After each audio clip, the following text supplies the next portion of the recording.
Hai semua, hari ini jom kita bongkar satu khazanah negara yang mungkin kita tak selalu perasan, iaitu sungai dan tasik kita.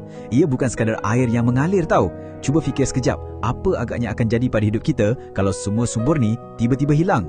Cuba kita tengok sekeliling kita. Setiap kali kita buka paip air, petik suis lampu atau bila kita dengar cerita kawan-kawan dari kawasan pedalaman, semua ni sebenarnya berkait rapat. Persoalannya, dari mana semua ni berpunca? Jawapannya, lebih dekat daripada yang kita sangka. Tengok ni, air paip yang bersih dan selamat terus sampai ke rumah kita. Ini bukan magic tau.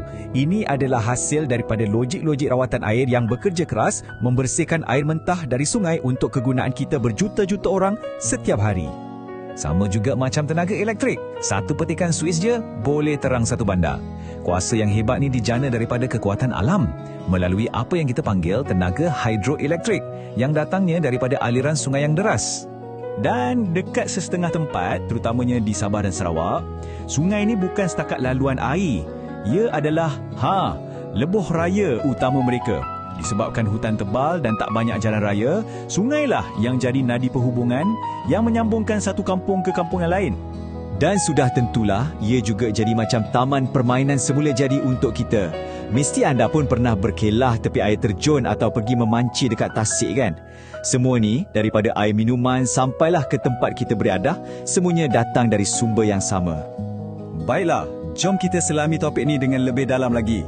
Ini ajaran kita untuk hari ini. Kita akan jawab dari mana datangnya air, kita akan tengok 5 anugerah utamanya, peranan sungai sebagai nadi hidupan liar, satu amaran penting dari tasik Chini, dan akhir sekali, kita akan lihat kenapa ia adalah masa depan kita. Jadi jawapan untuk soalan besar kita tadi, dah tentulah sungai dan tasik di Malaysia. Ya, sumber alam inilah yang jadi tulang belakang kepada keselesaan dan kualiti hidup yang kita nikmati setiap hari. Sekarang, jom kita pecahkan kepada 5 fungsi utama atau kita boleh panggil 5 anugerah hebat yang disumbangkan oleh sungai dan tasik kepada kita semua. Yang pertama dan yang paling asas sekali, sumber bekalan air tawar. Tanpa air bersih yang cukup, bayangkan semua aktiviti harian kita boleh terhenti serta-merta. Air ni bukan setakat untuk kita minum je, tapi untuk masak, mandi dan macam-macam lagi. Dalam sektor pertanian pula, ia sangat-sangat kritikal. Contoh terbaik, Sungai Muda di Kedah. Sungai inilah yang membekalkan air untuk sawah-sawah padi yang membolehkan padi ditanam 2 kali setahun. Ini menjamin bekalan beras untuk negara kita. Okey, jom uji minda sekejap. Selain untuk minum, apa fungsi utama air sungai dalam bidang pertanian yang kita baru je sebut tadi? Ingat tak pasal sawah padi tu? Jawapannya ialah untuk pengairan. Betul kan? Seterusnya, jom kita tengok anugerah yang kedua.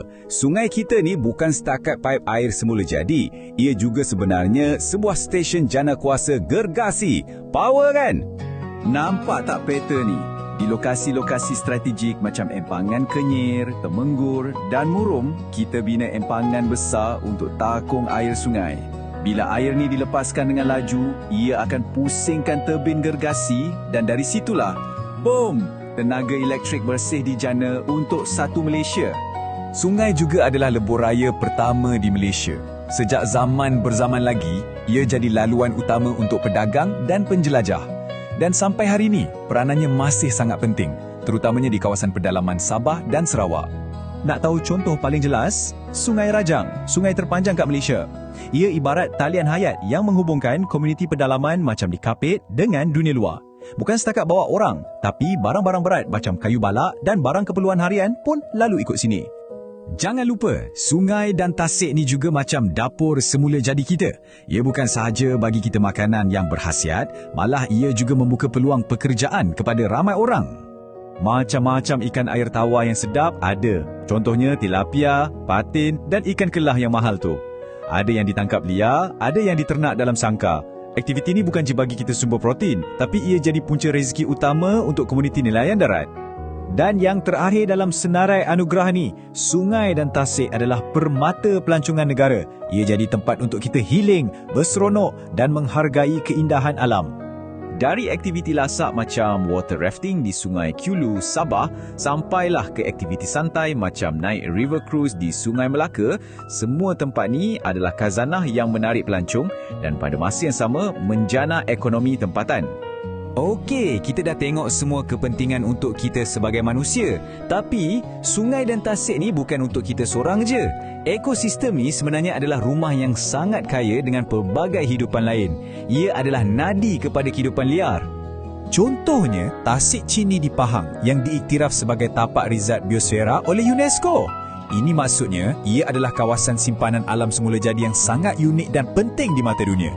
Tasik ni sahaja menjadi rumah kepada sekurang-kurangnya 138 spesies tumbuhan. Dan yang lagi menakjubkan, tasik ni menyokong kehidupan 144 spesies ikan air tawar. Kepelbagaian biologi atau biodiversity yang tinggi ni sangat penting sebab ia mewujudkan satu ekosistem yang sihat, seimbang dan lebih kuat untuk bertahan. Kita dah nampak betapa hebatnya anugerah alam ni kan? Tapi, anugerah ni sebenarnya sangat rapuh. Apa jadi kalau kita gagal menjaganya? Kisah yang menimpa Tasik Chini ni bagi kita satu amaran yang sangat jelas yang kita semua perlu ambil serius. Cuba tengok perbezaan yang sangat ketara ni. Sebelah kiri, air yang jernih dan cantik. Sebelah kanan, kemusnahan akibat pencemaran. Ini boleh jadi disebabkan oleh aktiviti perlombongan ataupun pembalakan yang tak terkawal. Yang menyedihkan, hampir separuh lembangan sungai di Malaysia sekarang ni dikategorikan sebagai tercemar. Dan kesannya paling teruk dirasai oleh manusia sendiri. Dengar luahan Tok Batin Awang Alok ni, ketua komuniti orang asli di Tasik Chini. Mereka adalah penduduk asal di situ. Pencemaran bukan sahaja merosakkan alam, tapi ia juga merosakkan kesihatan dan sumber rezeki mereka. Jadi, ini membawa kita kepada satu soalan yang paling penting untuk kita fikirkan. Apa agaknya akan berlaku pada kita, keluarga kita dan negara kita jika sumber air yang amat berharga ni musnah sepenuhnya? Baiklah, mari kita rumuskan semula apa yang kita dah bincangkan dan fikirkan apa tanggungjawab kita bersama dalam menjaga khazanah yang tak ternilai ini. Jelas sekali kan? Sungai dan tasik adalah nadi kehidupan kita. Ia beri kita air minuman, tenaga elektrik, laluan pengangkutan, sumber makanan, tempat beriadah dan juga rumah untuk hidupan liar. Pendek kata, ia penting untuk segalanya. Jadi, ingatlah pesanan ini. Air adalah sumber kehidupan. Menjaga kebersihan dan kelestarian sungai serta tasik kita bukan lagi satu pilihan. Ia adalah tanggungjawab kita bersama demi menjaga masa depan kita semua.